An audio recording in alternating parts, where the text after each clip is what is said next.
The Oklahoma City Thunder have more draft picks in the next 5 years than any other team in the league, and it's not particularly close. They can literally do whatever they want. They can go and get KD if they want. They can go draft the next superstars for the next 10 years. They have 19 first-round picks over the next 5 years and 19 second-round picks, because all from the Westbrook trade, from the Paul George trade, from salary dumps, from taking players that nobody else wanted around the league. The Thunder are in a position to create a dynasty for the next 10 years. So how do they do it? Before we get into it, as always, thank you all for stopping by and checking out the channel. Like, comment, subscribe, do all the good stuff, man. Holla at me in the comment section and I will reply to you. Let's get right into the video, man. The last time GM Sam Presti built this team from the ground up, it resulted in 4 trips to the Western Conference Finals and one of the best winning percentages in the entire league. Can they do it again? The first thing Thunder can do is learn from mistakes from the past, most notably from themselves and also from the process Sixers between 2013 and 2017. Let me explain. Then GM of the Sixers, Sam Hinkie, he had a vision: accumulate as many draft assets as possible through sustained losing over multiple seasons. So that way, even if you miss on 1 or 2 draft picks, it's no biggie, because you can just get the next one. Even if this guy gets an injury or turns out to be a bust, you got flexibility. You can draft, you can trade up and down in the draft. You have that flexibility over that sustained losing. So what did they do? The Sixers, after falling out to the Celtics in the playoffs, they traded All-Star Drew Holiday, openly tanked for 4 seasons. They didn't even try to be competitive. All this failure was underscored by the second worst season in NBA history, when they went 10-72. 10 wins and 72 losses in 2016. The NBA said, all right, no, we can't have this anymore. This is embarrassing. We can't be having teams intentionally tanking and losing. This is messing up our product. So what did they do? They basically forced the GM to step down from his position, and they also changed a couple of the draft rules because of it to discourage teams from openly tanking so easily. But in all, the Sixers process produced 8 lottery pick acquisitions between 2013 and 2018. Nerlens Noel, Michael Carter-Williams, Joel Embiid, Dario Saric, Jahlil Okafor, Ben Simmons, and Markelle Fultz, and Mikal Bridges. What are the chances that 7 of those 8 end up in a complete disaster? Probably pretty low, right? Well, then the Sixers decided it was time to cash in on all those assets. They traded a bunch of players and assets to the Timberwolves in exchange for 5-time All-Star Jimmy Butler. Later on in that same season, they cashed in more of their assets to go and get a proven winner and win-now player in Tobias Harris. And this gave the Sixers debatably their best shot at a championship run. So it seemed like, despite all the missteps, despite the Joel Embiid injury, despite all those draft picks not turning out well, the years of suffering seemed to have paid off. The process worked. They had a clear franchise player in Joel Embiid, an all-star point guard and defensive player of the year candidate in Ben Simmons, an all-star forward in Jimmy Butler, a fringe all-star in Tobias Harris, and, you know, we all kind of know what happened then. It's off to Leonard, defended by Simmons. Is this the dagger?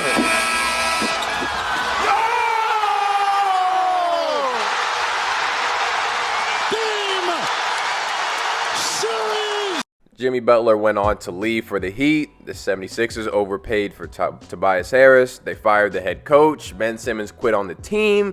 And what was once seen as a potential dynasty of the future was now an underachieving second-round playoff exit team with a rapidly closing championship window.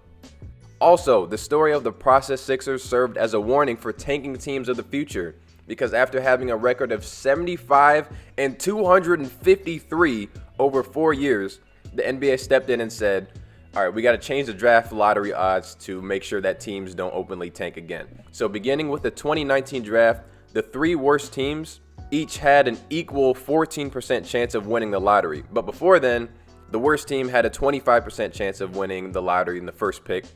The second worst team had close to a 20% chance of getting the first overall pick. And then the third worst team had upwards of a 16%. So basically now, the league changes so that even if you're the worst team in the league, there's no guarantee that you'll land the first pick or even a top 3 pick. Enter the Oklahoma City Thunder, who committed to a full-scale rebuild after losing in the first round of the playoffs 4 years in a row. They were able to create a championship contender even without the benefit of a first-round pick by drafting 3 future MVPs in consecutive drafts in Kevin Durant, Russell Westbrook, and James Harden. But now, after trading away Paul George, Russell Westbrook, other players, the Thunder have 19 first-round picks over the next 5 years. So not only does this give them a large buffer to miss on a draft prospect, but essentially means they can come up and trade to whatever pick they want, trade down, trade for an all-star down the road. They already have Shai Gilgeous-Alexander and Chet Holmgren on the roster, 2 franchise pieces.